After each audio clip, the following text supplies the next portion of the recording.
We are activated. Welcome back to Work Hard.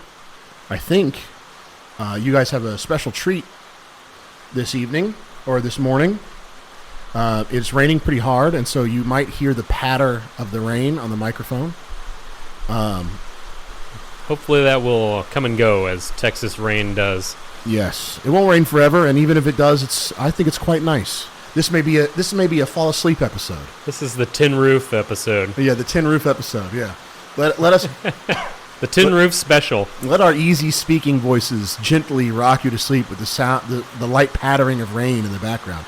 It's quickly becoming more than a light patter. Yeah, I can honestly Speaking of tin roofs, barely hear. Have you ever had tin roof sundae, the ice cream flavor? I have not.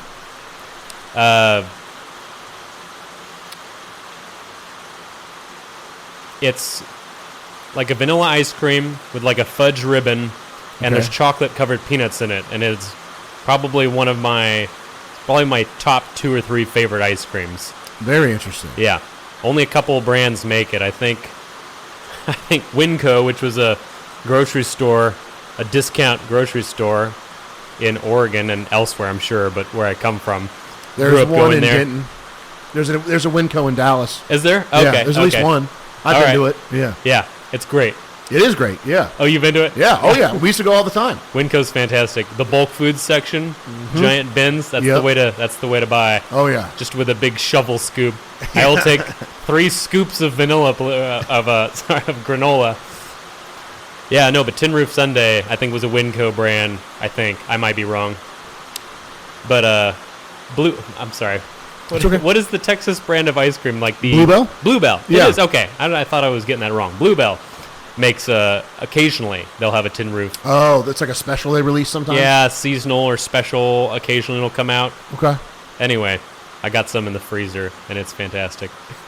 Oh, nice. But us mentioning tin roof reminded me of that, and yes, Tin Roof Sundae kind of recalls olden days of you'd have chocolate covered peanuts and vanilla ice cream with some fudge in it. Yes, old timey sundae, but in an ice cream, and that is quite nice. It's delicious. That is quite nice. I just at this moment, my wife and my daughter are with her parents at the zoo. Oh no! Yeah, I don't know. For how much longer? I would hope that they had my father-in-law's there, so I would hope that he had the foresight to be like, oh, we should go inside before this hit. Maybe it's not even raining that hard over there. We are a long way off. That's true. It probably rained an hour ago there, and now it's raining here. That's true. Yeah. So it's over for them. They're already soaked. And I just realized on my way home today, I'm gonna get a Schlotsky sandwich. Okay. And it is you're talking in the future. No. When I leave here, I'm going to stop because I drive right by a Schlotsky's on my way home. Yeah, and that's going to happen? Oh, it's going to slap. Oh, it's going to be so good because I skipped breakfast so that I could be here not an hour late. I could be here only 30 minutes late. Oh, no. But, I had 2 eggs, and I'm already hungry. Yeah, dude, I'm starving. 2 eggs with Louisiana hot sauce on top. Ooh, I love Louisiana hot sauce. Ooh, I'm more of a Frank's man, but I can get in. Frank's? I can get some Louisiana hot sauce. It's a little more buffalo than I like. I like the yeah. Yes. I don't have a problem with Frank's on occasional. I put that blank on everything. I do. I put it on everything, baby. Yeah. That and Valentine's, dude. Dude. You know what the best hot sauce though? Chipotle Tabasco. Have you had that? No. Look for that. It's not easy to find all the time. Yeah. But, man, it's like a smoky Chipotle version of Tabasco. Yeah. Beats regular Tabasco out the door. Really? Yeah. That's very interesting. I'm a big hot sauce guy. Did you ever see that really old, it's like a 90s commercial. You can still find it on YouTube, but the film quality is just horrible. It's like a 500 probably. Yeah. It's of this guy just at night on his porch eating just awful looking cheese pizza, but he's like dumping Tabasco on every single bite. Yeah. And then he hears a mosquito buzzing, and you see his eyes. He looks around for it, and he finds it, and it settles down on his arm. He just watches it while he's eating, and it digs in, and then it flies off away. And then, like, maybe 15 feet out, it explodes. And he just smiles. That's a good ad. I like It was that. a great ad. That's a great ad. There was he has several empty Tabasco bottles on the ground next to him. Oh, He's just, been going through it. Nice. Just eating pizza by himself on his front porch in the woods. Very good. Great Very good. ad. Great One of the ad. best. I wish we had ads like that still. Yeah. There's one that my dad still remembers, the Rainier beer commercial, the motorcycle. You just see a motorcycle traveling on a open highway, straight highway across, flyover land, and it's going, Rainier beer. Oh, nice. Very nice. Nice. Yeah, we don't have... That's the whole commercial. Have you seen the... That's pretty good. That's pretty good. I'm trying to think of a good one now, but I can't contribute to the conversation. Budweiser frogs? Budweiser frogs? You're not familiar with the Budweiser frogs? No. Oh, dude, look those up. There were a whole bunch of them. There's a slew of commercials. Oh, yeah? The Budweiser These frogs? Yeah. There's these two chameleons. One of them's this deep voice chameleon, and this other one's this kind of twitchy chameleon who's he wants to be the spokesperson for Budweiser, but the frogs. I guess it started out with just the Budweiser frogs with Bud, why? Zer. Oh, okay. It's this swamp, and that's all it is. Bud, why? Zer. Okay. And then, but the chameleon gets jealous, and he's like, I could be much better, Yeah. So it's just a bunch of commercials where he's plotting and also trying to kill the frogs and continually unsuccessful. Nice. He's the other one's Frankie, what did you do? And he's like, ha ha ha. He's like, poor froggies. Nice. The Budweiser frogs. Yeah, I'll look that one up. The Super Bowl's on tomorrow. Did you know that? Is it? Yeah. I don't care. Really? No. I don't really care either. I don't really care either. I don't even know who's playing. Let me guess. Okay. Green Bay. Nope. Versus. No, I'm sticking with Green Bay. Okay. Versus. Otherwise, I'll just run through all the names I know. Okay. Versus the Dolphins. No, that's not a bad guess. That's a funny guess. The Dolphins have been terrible for a long time, like a decade. I used to like them as a kid because they were turquoise. Yeah, that's how involved in football I was. One of my very, very close friends is a huge Miami Dolphins fan, and he picked it because of the colors as a little kid. And now he's just stuck. These are the best colors. They are the best colors. I think that's objectively turquoise true. And orange. Yeah, they're the best color. Well, I don't know. Saints is pretty sick. Black and gold is pretty clean. Yeah. Don't you talk bad about my Saints now, baby. I'll get personally offended. Okay. The Kansas City Chiefs are playing, and the quarterback for Kansas City Chiefs, Patrick Mahomes, is from here. He's from White House. Cool. Oh, really? Yeah. So, represent. Yeah. So I will be watching. It is I was thinking how hollow the NFL seems. It seems so corporate and so hollow now. There's no romance to it. It's all so clinical and sterilized. And I think there's probably a pretty good chance that a lot of it's scripted. But I will be rooting for Patrick Mahomes. So cool. I'll watch it. I'll watch a little bit of it at least. All right, the article. Today we're getting back to the article from last week. Yeah. So we're about halfway through it, maybe. But we're going to get back into the multiculturalism. That's when or not getting back into it. He starts talking about multiculturalism. Okay, so the interviewer asks Mr. Kisin, by the way, this is a reminder, this is an article from the Epoch Insight, which is their magazine. It's a special report edition that I got. So this is not a recent edition, or at least not totally up to date. But when did it come out? Good question. 2022. Okay. So, year and a half old, couple years old. Yeah. Now. It's the real story of January 6th special edition. Excellent. Which is why I got it. I was curious what they had they had uncovered. You want to know what the real story was? I wanted to know what the real story was. What was the real story? Did they tell you? It's complicated. Oh, there it is. Of course, it's complicated. I haven't read the whole thing. Nobody perused some. Yeah, nobody knows what the whole story is. Nobody cares. Yeah, nobody knows. Yeah. The further along we get, the less people will care. Yeah. And the more cemented the real story will be. Yeah.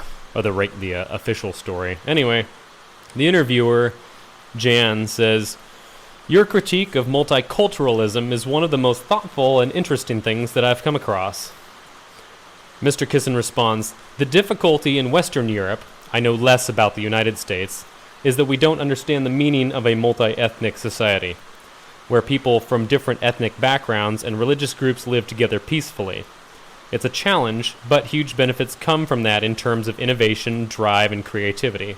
But that's not the same thing. That's not the same as saying to people, quote, you can live by the standards you choose. There's no need for you to integrate into our society, to abandon your way of thinking and doing business that you had before. He says, that doesn't work in America or the United Kingdom. We have to share certain things in common to live together cohesively. For example, we must all live under the same law. We can't have people who demand that their religious legal system is parallel with the state's legal system. A multi-ethnic society is important and desirable and hugely beneficial. A multicultural society is a recipe for disaster. In my opening chapter, I say, trust me, West is best. I'm not claiming that Western society is the best in some universal way. I just think it's the best for people whose values include things like freedom and the opportunity to speak freely. Plenty of people in the world are more concerned about other things. But there are those of us who think freely, and the opportunity to speak freely are important, and that's important to work out. And it's important to work out what's true and what's not true, as in the sciences of physics, chemistry, and biology. They're not things we can deconstruct with no consequence. In our technologically advanced, scientifically expansive societies, freedom makes it all happen. There's a couple things that stood out to me there. When he says we can't have people who demand that their religious legal system is parallel with the state's legal system. That's maybe the biggest trick to it, is that the society has to be built from some moral background. It has to have a transcendental origination. Is transcendental the right word? Transcendent, I think. Transcendent. I think those are almost interchangeable. Is it? Okay. I mean, I could be wrong. I'm not I know not a smart person. transcendentalism was a belief system, and I can't recall enough about it from middle school to say whether or not I'd agree with it. So I'm going to say transcendent. Yeah, we mean transcendent. That's what we mean. You need to have... Whether or not transcendental does mean the same thing. Anyway, transcendent, you have to have a cohesive moral... you have to have a prime... binding. Yeah, you have to have a prime where you get mover. your laws from. Yes. What makes the law right or wrong. Otherwise, Right. people will change them with their feelings. Yeah. Right. So you have to say murder is wrong because, and not just because, well, most of us right now feel that it would be detrimental to have it not so. Right. Which is where atheists would get the idea that you can have some sort of moral society. It's just public opinion. Sure. All it boils down to is what the most people think is beneficial for them. Right. And once the majority flips the other way, if 51% of us suddenly decided we would like to be able to murder people with no consequences, the law changes, Right. and you can murder people with no consequences, and your society would degrade. Yeah, degrade. Yeah, that's a good word for it. Yeah, it would Yeah. degrade. Yeah, and that. So I would say that you do have to have the moral framework from a certain religion, and multiple religions would have similar moral yeah, backbone to them. Murder is wrong in probably the majority of world religions, I would say. all the ones that are still around. Yeah, yeah, Yeah. Of course, what they define as murder might be like, well, you can execute people for all these little things, and they might disagree right. there. So whereas one might say it's murder, the other one might say, no, that's a ritual killing in order to keep the society intact. Yeah, Right? Whereas I would not call it's not murder in a Judeo-Christian moral society to say we are going to execute the government is going to execute because the government has been given authority by God to bear the sword, right. which means to put down people who need it Right.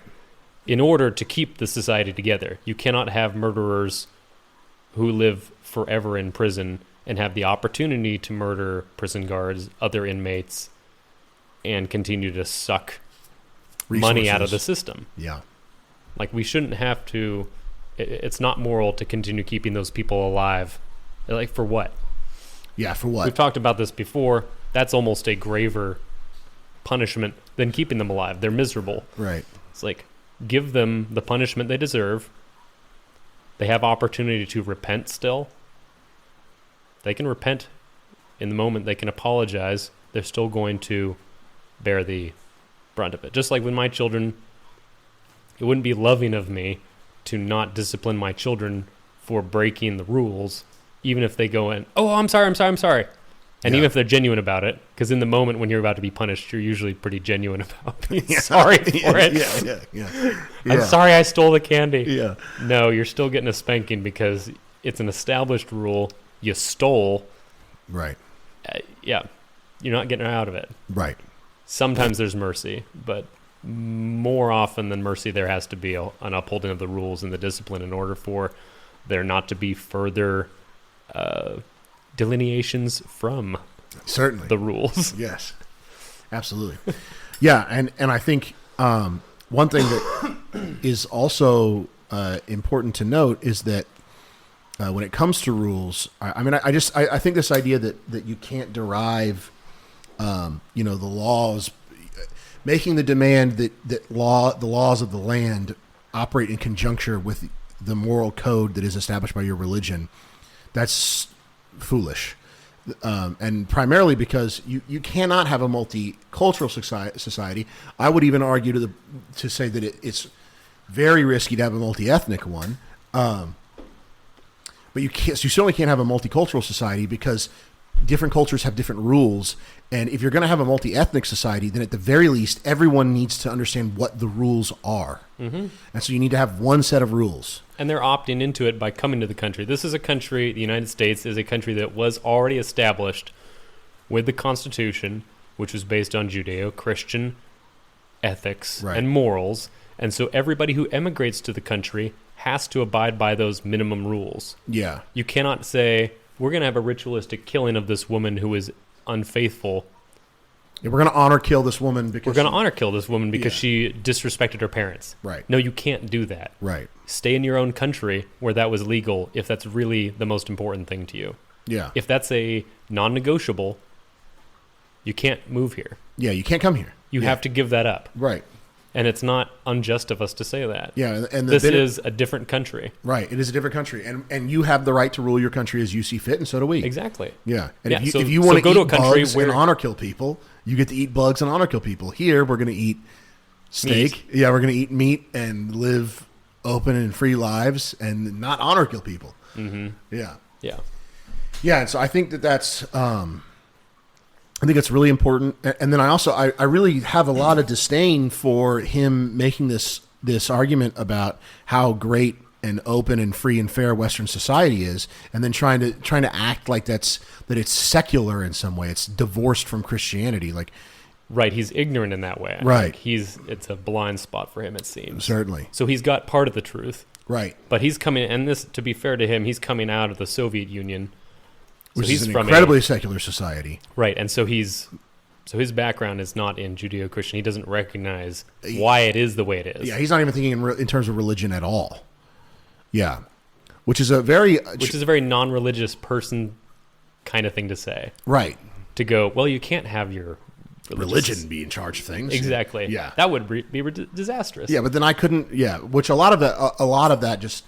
I think a tremendous amount of the desire for secularism just comes from wanting to have sex. I would say that's probably one of the primary motivations people have when they every discussion I've ever had that was about whether or not we orient society primarily around Christian values, and the person I was having a conversation with protested that significantly.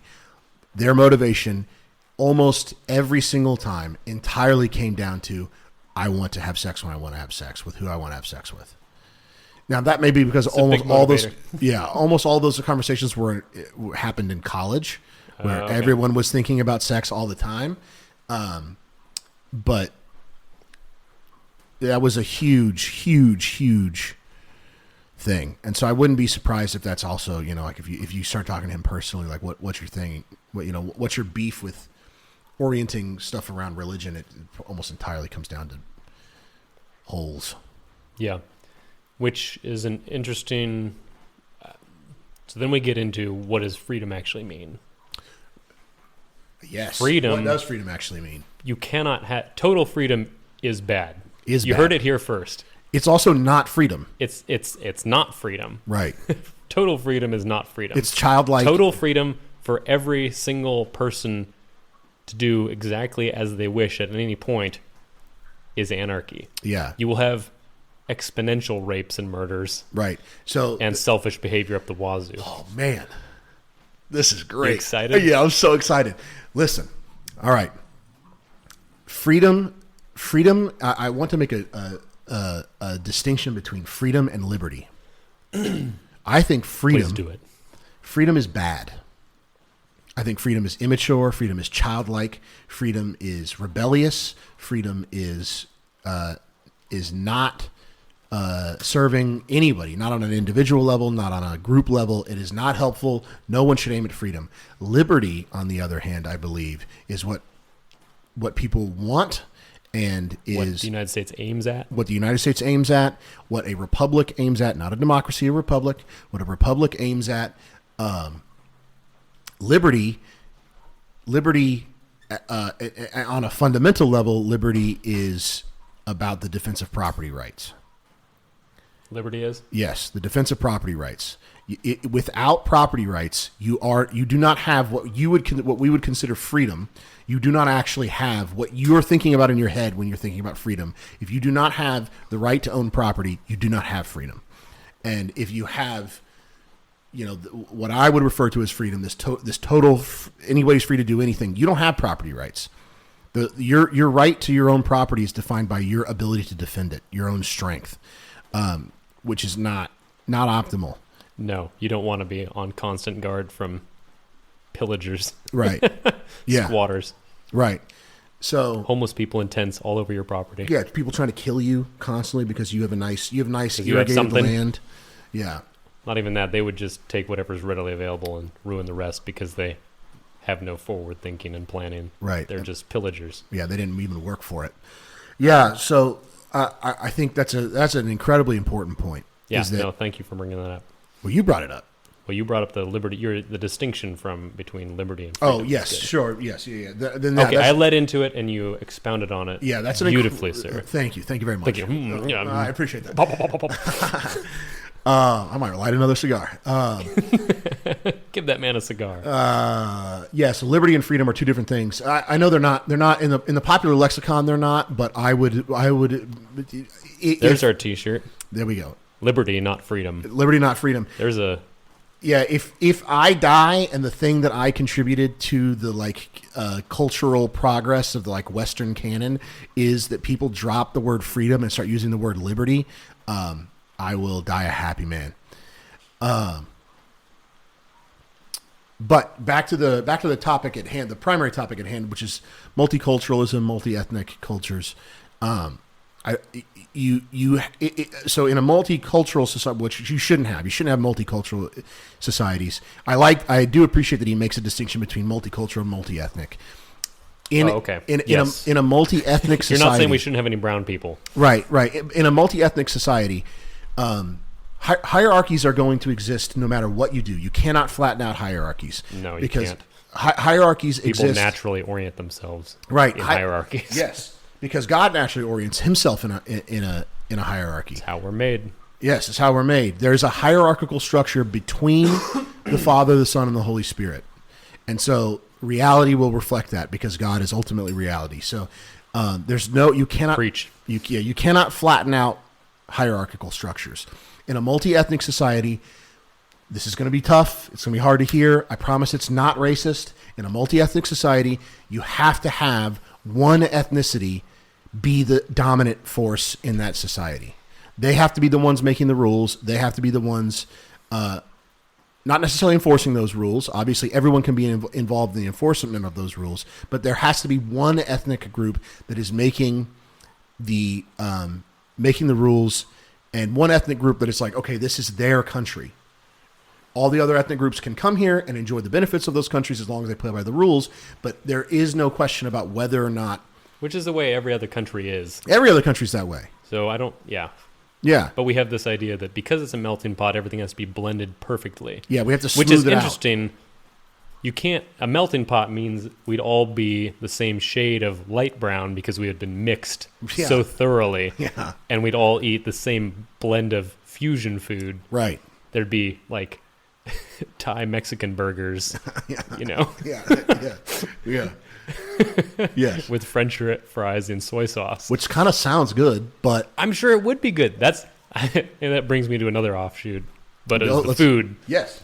Let's The offshoot. multi-ethnic portion is, I mean, the best thing I like about the multi-ethnicity of America is all the food options. That is How fantastic is it that we get to enjoy so many different types of food styles from around the world just right here. Yeah. You go to one city and right next to each other, there's a Thai restaurant next to a Mexican restaurant next to a burger joint. Yes. And a barbecue joint right next to that. There's a meme on the internet. I don't know how much you're going to enjoy hearing this, but I'm going to just stare at you. I don't understand. Yeah, you often do stare at me blankly a lot. Describe this stuff to me. Because most of the I don't know why. I think probably because there isn't actually that much of an advantage to having a multi-ethnic society. I'll say this: there isn't. I don't think there are that many great benefits to having a multi-ethnic society. But I also think that that is a facile reason to make an argument. Like that's a facile argument. That isn't. I think if you're going to argue to have a multi-ethnic society, arguing from its benefits is bad. It's not a good idea. Arguing from its moral justifications is the one that you have to make. Gotcha. Benefits being the food. Yeah, the benefits being the food, because the benefits or aren't just having friends of different colors is cool. Yeah, right. Isn't that neat? Yeah, isn't that neat? I don't think the benefits outweigh the potential problems that could come from having a multi-ethnic society, but I also think that having a society that is prejudicial enough to make sure that its ethnicity stays pure, I think is probably not a moral good. I don't think it's a moral good. I think that the things you would have to do in order to make sure that that things stay ethnically Very pure are not good. No. Yeah, and That's so Aryan.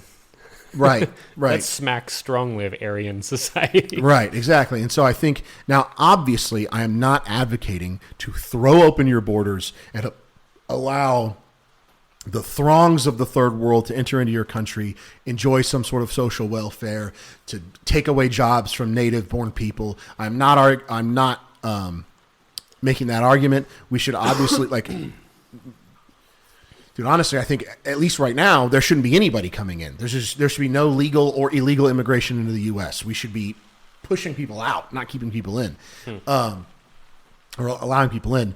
But again, I would make that an argument as a temporary measure. I would not say that needs to continue on indefinitely. Gotcha. That was okay. That's part of the seize power, get things back to the way they should be to get the country on the right track, and then open up again in a measured way. Yeah, and I think I'm sorry, it takes 10 years to get in. There's a lot of people that want to get in. Yeah, there's a lot of people that want to get in. You can't just be like, well, it's unfair for people to have to wait 10 years to get in the greatest country in the world. You're like, yeah. It's also unfair to have to wait, 2 hours to get into the best club in the city. Yeah, Harvard has Harvard did have a low acceptancy rate when it was a fantastic school for a reason. Because it was elite. Yeah, it was elite, and so you had to be elite to get in. Other countries do this. You have to contribute something to the society and be a certain amount of education. Have to be educated enough, or whatever, to be accepted into citizenship at all. Right. Yeah, and they don't allow uneducated people into the country. Not all countries go. Yeah, anybody can come in as long as you just do the paperwork. Sure. Yeah. And exactly. Tell us you'll try to learn English. Right. Yeah. And so, the meme. Geez, Louise. People on the left will often try to argue from benefits for multi-ethnic societies. Okay. I think it's a bad argument. I don't think it works. I don't think there are many benefits. But one of the benefits is that we do get to enjoy a wide variety of foods. So people clown on leftists for bringing that up, being like, "Oh, my spices! I get to have sweet spices, like in exchange for like an incredible, like a really high murder rate and like a failing economy. You get to have spicy food." I would give it up meme. for a stable society. yeah, I think so. Yeah, and then I don't know. We could figure out how to make it ourselves. I think we have mostly. At least Hondurans. There's been enough globalism. You could can figure it out. You could figure it out. Yeah. You could get that We could umami grow our own flavor in your own peppers. kitchen. Yeah. We have Parts of the United States that could grow peppers. Yeah, we have a Mediterranean climate here. We have tropical climates. We could get it done. Dang it! What was I going to say? It's gone. All right, Is it the meme? Did you ever get around to that meme you were talking about? Yes, that was the meme. The people clown on. Oh, that was the one. Yeah, Okay. yeah. For the spicy spices. food. Yeah. Oh, that's what I was going to say. I was going to say that you can. I think the optimal way to orient a multi-ethnic society is like a drip coffee style of immigration. Like you need to have. I think it's okay to allow people to come into your country. They just need to come in at a rate that allows for that population to integrate into society. Right. So if you and by integrate, you mean learn the language so as to not cause large groups of non-English speakers to congregate in neighborhoods and create parallel economies. Yes. And so or just live as farmhands, basically, for an entire generation. Right. Yeah. I think that Benjamin Franklin said it really well, which is that there was a certain point in the history of Pennsylvania, or at least the history of Philadelphia, where there was a large number of German immigrants coming into Pennsylvania. And Benjamin Franklin was saying, we have to stop bringing these people in because they're making Pennsylvania less Pennsylvanian and more German. We're bringing them in too quickly. Now, that has nothing to do with race. Dutch. Yeah. Right. Yeah, that has nothing to do with race. It's just diluting Pennsylvania. It's just diluting Pennsylvania. And it's changing the way that Pennsylvanians live their lives, which is not much good. like modern day, don't Californianize my Texas. Right, or don't Mexicanize my Texas. Yeah. Like we are now technically an ethnic minority. White people are in Texas. Are we really? Yes. That obviously isn't good. Well, at least it isn't good. It isn't good for Texans because Texans were or are overwhelmingly white. So, and it's going to change the way it has changed the way we live our lives. And again, not bad from an ethnic standpoint, bad from a cultural standpoint. Right, bad from a cultural standpoint. To clarify. Yeah, and bad from a cultural standpoint, and I do believe bad from a moral standpoint. And that's not I'm not saying that I don't like Mexicans. I love Mexicans. I design our house is designed in a modern Mexican style. I listen to Mexican country music and mariachi pretty commonly. I love Mexican food. I'm friends. Some of my closest friends currently are all Mexican. They taught me how to fight. I owe them a great deal. I hang out with them a lot. I love Mexicans. I will teach my daughter how to speak Spanish. Really? Yeah, I think it's a good idea. But why? Because we're now an ethnic minority. Okay, so as a means of survival, not yes, but not because you. Okay, you were. I also do enjoy the listing. language. I do enjoy the practicality of the language, of your ability to express emotions in Spanish. It's a little. I don't think it's better necessarily than in English, but I think it will. In general, I think it's probably good to know more than one language in general. And if you're going to know, I wouldn't disagree with that. Okay, Yeah. I'm just curious why you. Yeah, if you're going to know two languages at this point, the badness of having been outnumbered, but then also said it's over. I think it's good. Yeah, it's over. We are already outnumbered. So you were a defeated. I don't think I'm a defeated person. I just think that if you're going to fight back, you need to equip yourself with the correct weapons. And you don't think that's assimilating to their culture? No, because I think a big part of the way they were able to overtake our culture is by having English-speaking children. Oh, gotcha. Interesting. Yeah, and so not addressing the market is not that isn't how you change the market. Like if you disagree with something that's happening, like around you in general, refusing to engage with it is not how you change it. Engaging with it on your terms is how you... But then you are starting with your daughter's generation that would cement it, I guess. Teaching her as a permanent teaching part. her Spanish will not come in isolation. Like, I will also teach her everything that we just said. And so she'll walk away going, I speak Spanish, but I don't speak Spanish as a functionality of like worshiping Mexicans. More or, like a weapon against Mexicans? Sure, yeah, sure. More like a weapon to be able to communicate with these people more clearly, to understand them more clearly. Like you don't beat an enemy by not understanding them. And not to say that they're our enemy, but the idea of like Texas becoming Mexico is certainly an enemy of mine. So I think it's important. I think it's important to be able to communicate with the people around you, especially if you're trying to get them to leave. Vámonos, go. Yeah. Más rápido.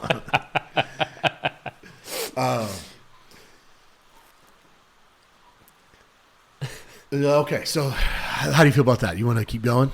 Yeah, let's Okay. Got more of the article here. So Let's do it. We did that was one long comment from Kisin, and the interviewer responds.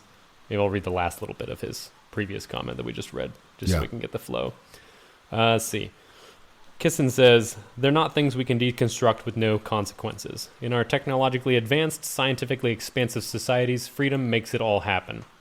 And the interviewer responds saying, it's also the reason why so many people are clamoring to get here. We covered that a little bit. Yeah. It's like it's a desirable place, and so obviously people want to get here. There's a long line. Right. And our argument is you should keep it long.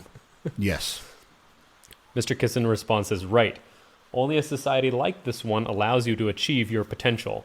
It doesn't, as opposed to, as opposed to just be a cog in a factory somewhere in China, making one thing for your whole life and making barely enough money to put rice on the table. Anyway, only a society like this one allows you to achieve your potential. It doesn't matter where you come from or what your skin color is. That's why people come here. By the way, look at all these activists in this country and the UK who talk about how America and Britain are the most racist countries in the world. Do you notice that they never leave? They don't go to whatever better places exist out there. Very good point. Very good point. Valid. Yeah, I would bitch, moan, and then but I'm staying here. Yeah. The thing I would say is, it's beating a dead horse because we already said it. But he said societies like this. Societies like what? Kissing. What? Like what? Say it. Societies like Christian ones. Yes. Yeah. Exactly. Which allowed for the liberties. Right. These liberties that you get to enjoy. Yeah. And proper use of government. Right. Anyway, he continues. They have the opportunity to do what they want here. We feel guilty about the wrongs we've done, and these people know that. It's a tactic that works. They're not calling you racist because they care about eliminating racism. They're calling you racist because it works. And the interviewer clarifies and says, you're saying it's a tool to gain power. And he says, it's a tool to shut people up, because if you can't win the argument, you don't want to have a conversation, and you have to shut down anyone who questions you. They'll take a gay person who doesn't agree with their politics and they'll say he's got internalized homophobia. They'll take a black person and say, you're a traitor to your race. For these people, it's not about truth, it's about winning, which is very true. Certainly. So when you have people who scream things but then refuse to interact with you on a logical level and have a quiet conversation, they don't want to do that because they have nothing to fight you with. Yeah. That's like you're trying to take them to the ground because you know you can grapple there and win, and they're like, nope. I'm a punching guy. I'm standing. As soon as I'm on the ground, I'm dead meat. Yeah. Because I can't grapple worth a dang. Yeah, and that goes back to what you mentioned about atheists or secular societies or secular people in general trying to make these arguments for laws based off how they feel.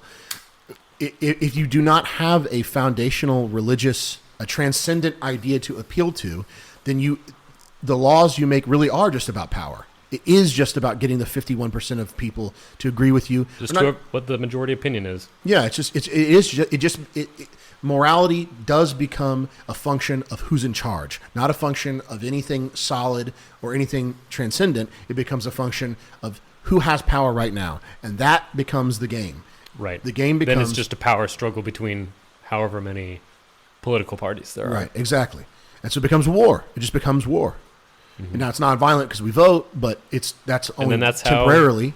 That groups like the Nazis took powers because there was cultural conflict, and the country was poor, and they looked to a leader, just like Alfred in Batman says, they looked to a man that they didn't understand properly. Yeah.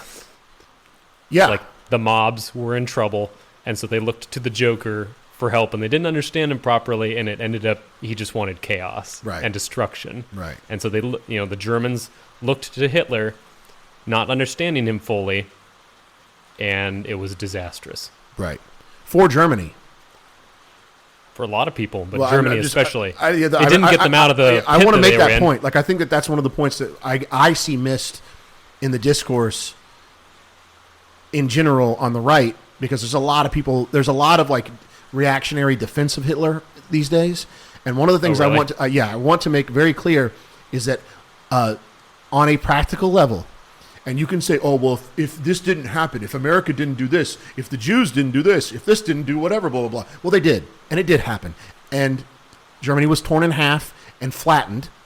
And so it didn't work out well for Germans. Not just it didn't work out for everyone else. It didn't work out well for Germans. It was bad for Germans. It was bad for them. It wasn't good for them, and it will not be good for us. It will end up badly for us. Yeah. Not just for everyone else, but also for us. On a purely Machiavellian, functional level, it will work out badly for us. It ended badly for them. It will end badly for us. Yeah, it'll repeat itself. Yes. Anyway, the interviewer comes back and says, comedy has been decimated by these types of rules. Mr. Kisin says, what has happened with comedy is that the people who are very successful can do whatever they want. With Dave Chappelle or Ricky Gervais, there's no problem with free speech. They can do whatever jokes they want. Netflix is going to get a few complaints about Chappelle's show, but they're going to keep it up on the platform. But with the next generation of comics, you've got a very different situation. In comedy clubs, for example, audience members are now comfortable going to the owner of the club and saying, I didn't like what that comedian said. Don't book him again. 20 years ago, no one would have respected that request because it was universally understood that comedy will provoke and challenge. There's a culture of self-censorship in comedy. When Lionel Shriver, the writer, was on our show, Trigonometry, she made the point that we don't even know what books aren't being written at the moment. We don't know what jokes aren't being told. People are self-censoring a lot because they know the punishment that comes if they don't. Interviewer says, I want to jump to the last chapter in the book. Well, maybe we should save that comment. But what do you think about that? You've done a little bit of comedy. I've done a little bit of comedy. We both are fans of stand-up comedy. Yeah, I mean, I think maybe 2 years ago that would be more poignant. I think that's slacked up a lot. I mean, I think the left and its ability to censor is over. I think that ended during COVID. It got to be too much, and people were too pent up, so they started saying things anyway. Yeah, I think they just played their hand too early. I think to get conspiratorial, I think whatever power that was using the left as a bludgeon, and was using the right previous to that as a bludgeon to get to accrue more wealth and power to itself, whatever beast that is that's pulling the strings behind everything, I think that they were trying to make COVID more dangerous than it was, and it did get accidentally leaked from a lab. And when it did, they went, well, shoot. Well, now we're going live, everybody. We got to roll with what we got. Oh, you think that was an actual mistake to let it go that early? Yeah, I think I think it was an actual mistake that was made, and it was actually accidentally leaked from the lab. Oh, but I think that they were trying to create something that was very dangerous. Maybe one of those Chinese scientists was a hero. The white hat? Yeah, he let it out on purpose. He knew what was coming, and he's like, the only way for us to survive this is if I let it go now. let it go now before it's ready. Yeah. And it's actually not. It's going to piddle out Maybe. into a bunch of obnoxious cold and flu symptoms mixed together 2 Right. years from now. Right. And then, and so they went, I think that they were going to look for disease to be the driving engine for them to clamp down finally. But I mean, they're decades away from having the technology. They may be 200 years away. AI has turned out not to be the thing they thought it was. Robotics the same way. So they may be very far away from the technology, the surveillance technology that they wanted in order to really clamp down on everybody. And COVID got out too soon, and so they tried to go live with whatever project that they had planned to enslave everyone, and it just was too much too soon. They didn't have the power to really do it, and so now it's all Society foiled. fought back enough. Yeah, fought back enough that it's over now. So, yeah, I think that point would maybe be more poignant 2 years ago. two years ago. Yeah, but I think now it's kind of a moot point. Comedy's coming back a little Yeah, bit. certainly. I mean, I could certainly go on stage right now and say mostly literally whatever you want. whatever I wanted. Okay. And people might roll their eyes on a social level and be like, "Oh, this is just boisterous and chauvinistic and obnoxious." But I certainly wouldn't get. Booed off the stage. I mean, I might get booed off the stage, but I wouldn't get officially censored. Gotcha. I wouldn't get punished in any way. And I do think the thing I would say, People who are canceled are coming back. yeah, I mean, Did you say some of the canceled people are? yeah, I mean, I making think comebacks? somebody just tried to cancel Shane Gillis because he was going to host SNL, which he obviously got kicked off of for saying something racist. And so now he's hosting it, and people tried to drum up more comments. Yeah. And people just were like, "Shut up." Yeah. Let him He's do funny. his thing. Yeah. We like Shane. Yeah. And Bring so- back Shane. Yeah, bring back Shane. He's a funny guy. You know, I think it's a good indicator of how well a comic's going to do if they get kicked off of SNL. Yeah, certainly. So Now Shane it is. Gillis and what's his Drat? He's dead now, but he was that really deadpan guy who would Oh, yeah, Mark Norm Norman. Macdonald. Norm Macdonald. Yeah, I always Mark Norman and Norm Also Macdonald. got fired from SNL Yeah, Norm for Macdonald. hammering the OJ jokes. Yeah, one of the funniest guys So good. ever to live. Yes. Christian, too, by the way.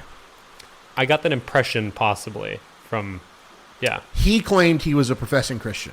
Did he? Okay. Yeah, which is the only evidence any of us ever have. So we have just as much evidence that I don't know. have Some of just- the things he said were pretty foul afterwards.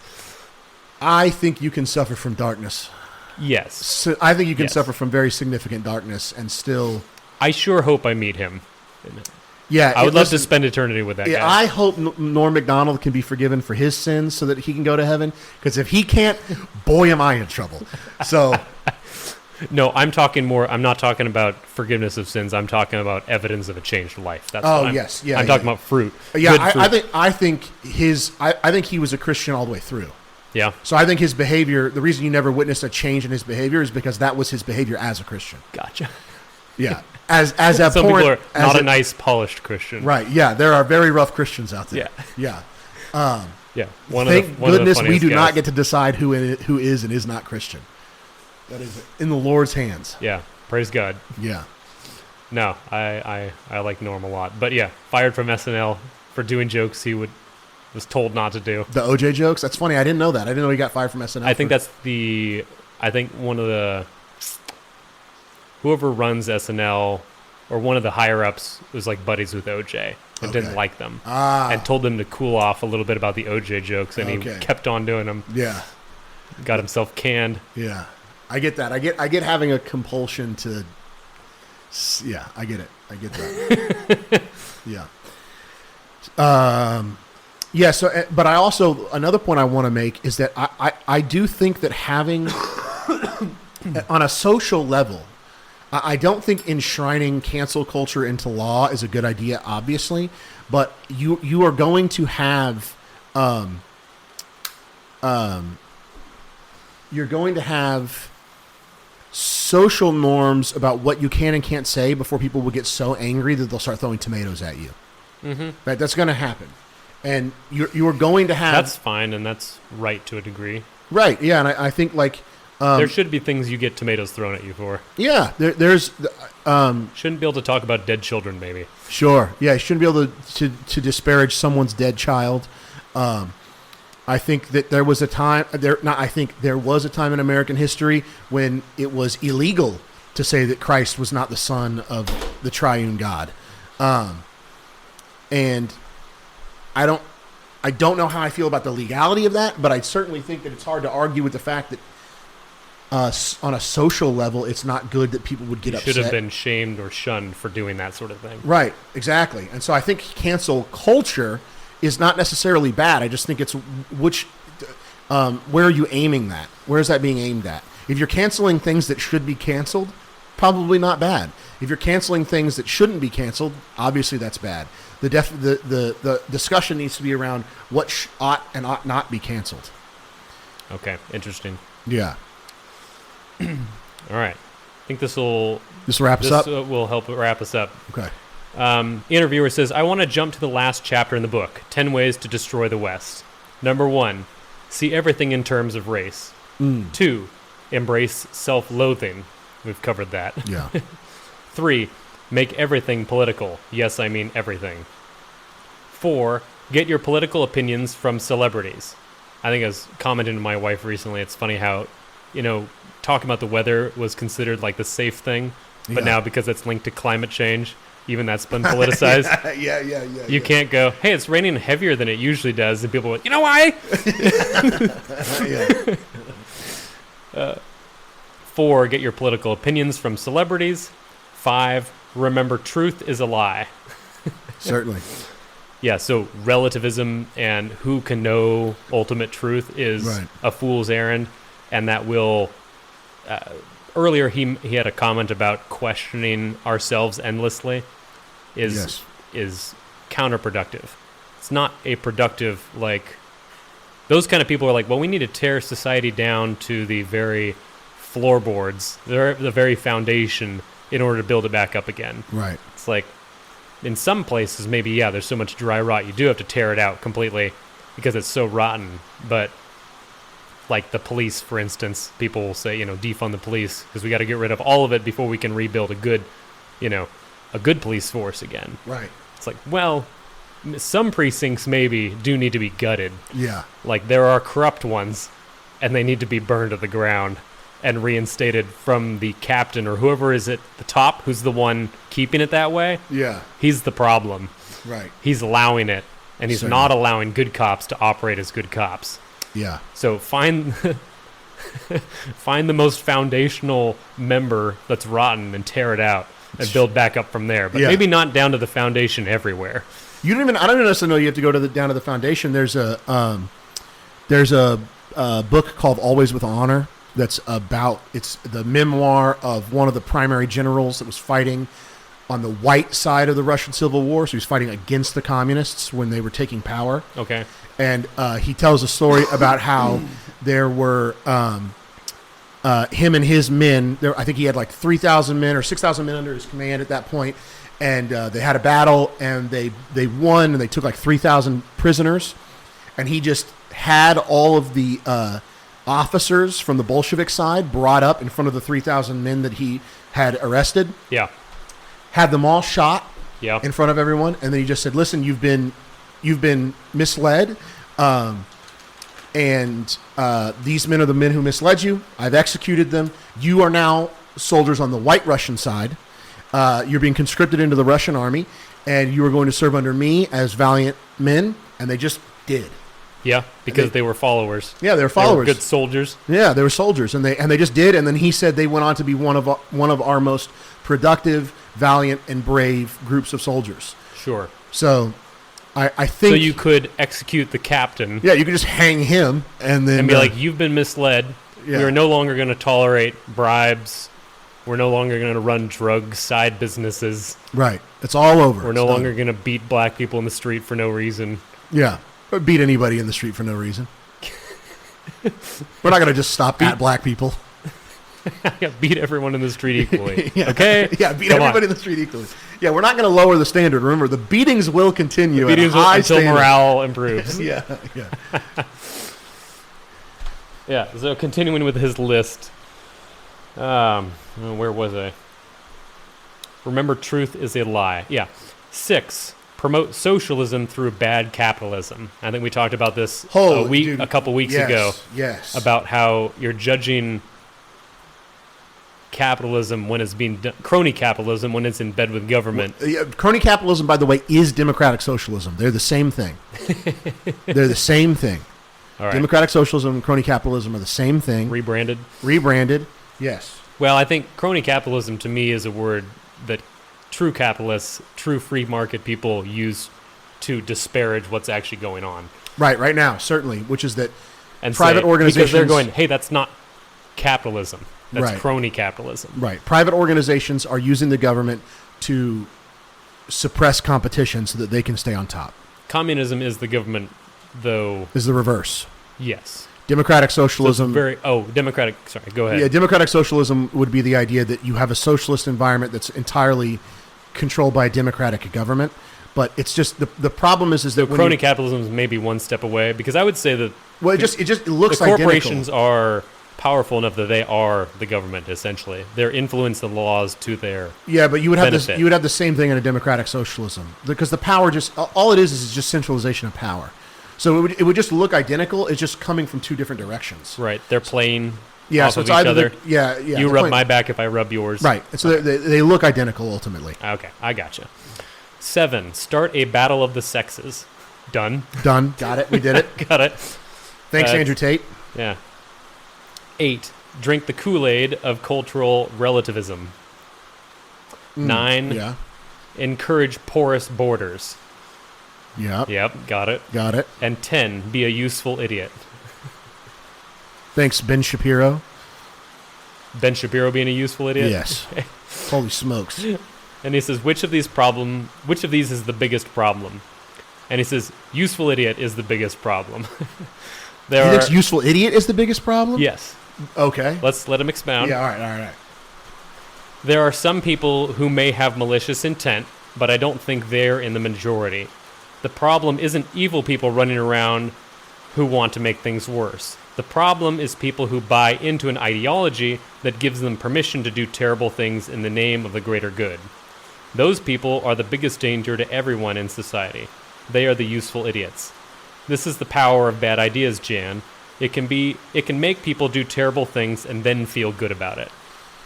I mean, I think that original idea that I encountered, like the first place I ever encountered it was C.S. Lewis. That quote about robber barons and opulent, or whatever the word he uses, moral busybodies, like comparing the two. I think that I don't like that, because to me, I like the way that C.S. Lewis worded it. I don't like the way he worded it. I think he's conflating two separate things into one term. I don't think that that's a useful idiot, and I think calling someone a useful idiot, to me, that alleviates their responsibility. They're also somehow a victim of the system, because they're their pawns. stupidity. Useful idiots are pawns of the evil people who are trying to control stuff. Yeah, but I sure, yes, but I think he would say that Nancy Pelosi is a useful idiot. I don't think Nancy Pelosi is a useful idiot. I think she's greedy. I think he's saying that's what a useful idiot is because she can feel good about being greedy. She is an idiot, but she's useful to the evil overlords because she's doing what she's supposed to do, causing chaos, bureaucracy, holding things up. So she is a useful idiot. She's not in the elite. She's not controlling things, right? But she bought into the ideology that she should do X, Y, and Z, that feminism is this, and that this will save us. And so she's going to town on it, and the whole time she goes home and sleeps well thinking, I've done good today. Yeah, but she's hurting a lot of people in the process. I don't think she cares. That's not what it... Yeah, that's... Well, what I'm saying is I don't think she needs that. I don't think she's a useful idiot. By that definition, I don't think that's what she is. Okay. I think that she is one of the people who is wielding the ideology as a weapon to convince... Okay, so maybe she's a bad example. Yeah, sure. Maybe she's a bad example. I think you would have to go even lower. I think he's talking more... Yes, I agree. Okay. So I think she has enough power that she's not an idiot per se. Yeah. Yeah, he's talking about like rank and file. She's a little bit...